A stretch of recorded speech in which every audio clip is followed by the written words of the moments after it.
No começo do filme, um barco com dois homens dentro estava navegando no oceano, e um dos homens foi pescar no oceano, e um monstro marinho rouba algumas coisas do barco e assusta os homens. Embaixo da água tem um lugar exclusivo para monstros marinhos, que por uma razão meio estranha e óbvia, eles têm medo de humanos, e um deles, chamado Luca, foi reunir um bando de peixes meio ovelha, e quando ele terminou de reunir o bando ele encontra objetos do mundo dos humanos, mas antes que ele conseguisse encontrar mais coisas, um barco passou na superfície, e ele esconde o rebanho e se esconde depois, aí ele tem uma imaginação dele subir à superfície. Mas a mãe dele estraga a imaginação dele e ele esconde os objetos, e vai almoçar. No almoço ele fez uma pergunta besta sobre a superfície para seus pais.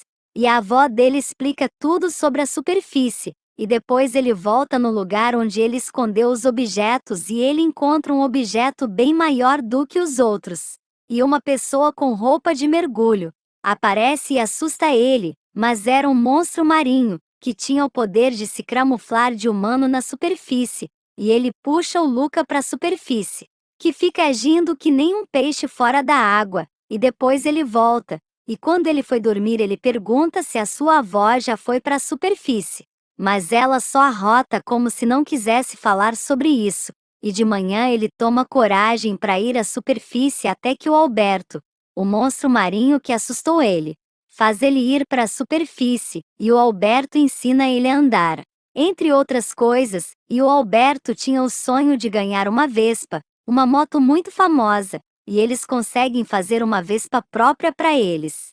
E o Lucas se lembra do oceano e volta na manhã seguinte, ele volta para a superfície.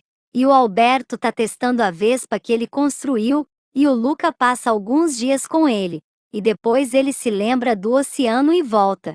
Mas os pais acabam descobrindo tudo, e eles planejam deixar o Luca com seu tio estranho, e ele conta tudo para o Alberto, e eles resolvem ir para Porto Rosso, uma cidade italiana, e eles encontram um homem chamado Ercole, que é famoso por ter uma Vespa, e ele quase faz o Luca tomar banho.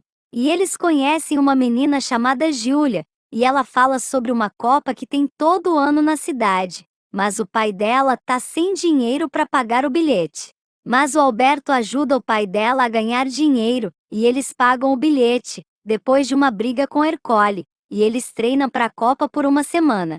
Mas o Alberto e o Luca acabam se revelando, mas Luca decide ir na Copa. Mesmo assim, mas uma chuva acaba estragando a Copa para ele, e ele acaba sendo descoberto e perseguido pelos humanos. E quando o Luca e o Alberto vão ajudar Júlia, a bike praticamente parou na linha de chegada, e eles vencem, destruindo o reinado de Ercole. E eles ganham a tão sonhada Vespa, mas Alberto vende a Vespa para o Luca poder ir para a escola de Júlia, e o filme acaba com o tio estranho conversando.